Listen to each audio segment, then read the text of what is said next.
映画ブラックスワン。華やかな舞台の裏にある完璧主義の罠を知っていますか？こんにちは、精神科医のドクターリエです。このチャンネルでは映画を通して心の奥に潜むテーマを読み解き、日常を少し楽にする映画処方をお届けしています。今日取り上げるのはダーレン・アロノフスキー監督のブラックスワン。主人公はバレリーナのニナ。彼女の物語は完璧主義、自己否定、母との共依存という心理テーマが凝縮された作品です。白鳥の湖の主役に抜擢されたニナ。純粋で繊細な白鳥と官能的で狂気的な黒鳥、真逆の二役を一人で演じることを求められた彼女は次第に心を追い詰めていきます。表面的には成功をつかもうとするサクセスストーリーですが、精神科医の目から見るとこれは心が壊れていく過程を描いた非常に痛烈な映画です。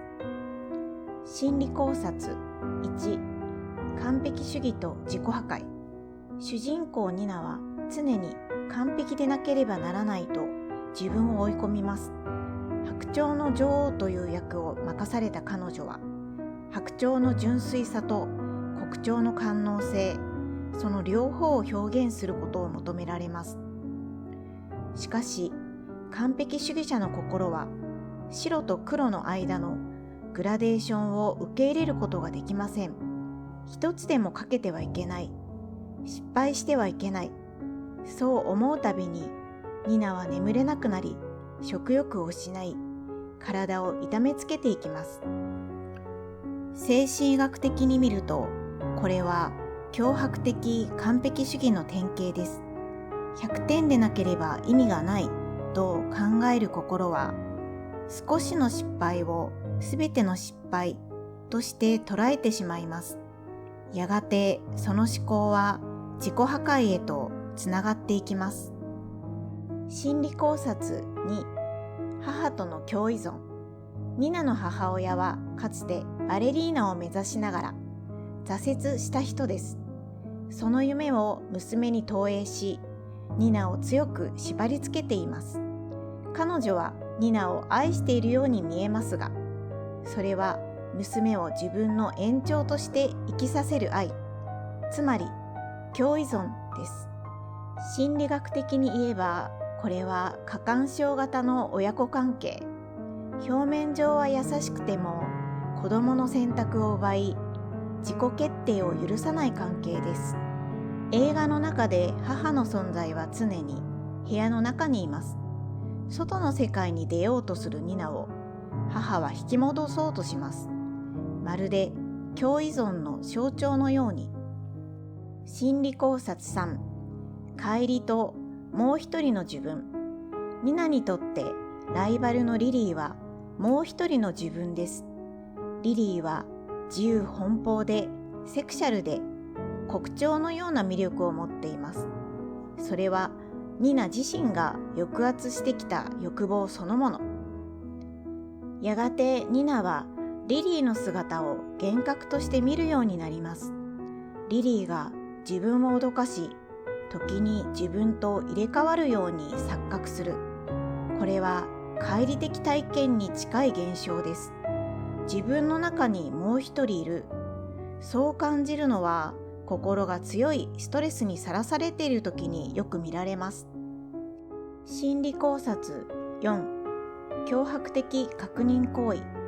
映画の中で印象的なのは、ニナが自分の体を繰り返し確認するシーンです。鏡を何度も覗き込み、背中の傷を気にし、爪や肌をかけむしる。これは脅迫的確認行為に似ています。強迫症の人は本当に大丈夫かと何度も確認せずにはいられません。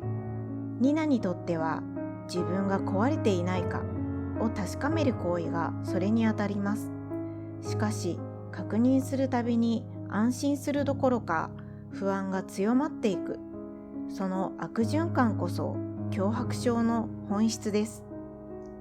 心理考察5、芸術と狂気の境界。最も大きなテーマはここでしょう。芸術は人の心を震わせるものですが、その裏側にはしばしば狂気が潜んでいます。ニナは完璧な白鳥の女王を演じるために自分の心を壊す道を選びました。ここには創造性と狂気は紙一重というメッセージが込められています。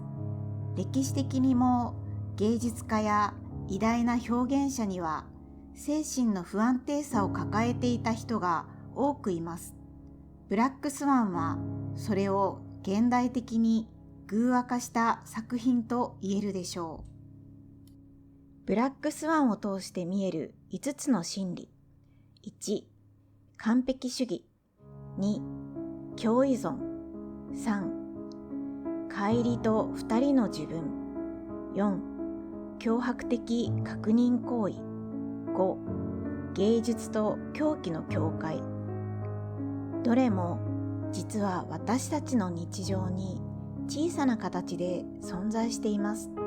もっと完璧でなければ、親の期待に応えなければ、他人と比べて苦しい、何度も確認してしまう。そんな時、ふと立ち止まり、深呼吸をして、完璧じゃなくてもいい、と自分に言えることが、心を守る処方箋になるかもしれません。映画ブラックスワンは、完璧を追い求めるあまり、自滅していく物語です。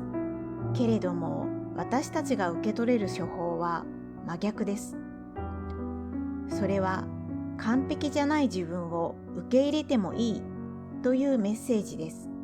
失敗する自分、弱さを抱えた自分も含めて認めていくこと。それが壊れてしまわないための回復の一歩となります。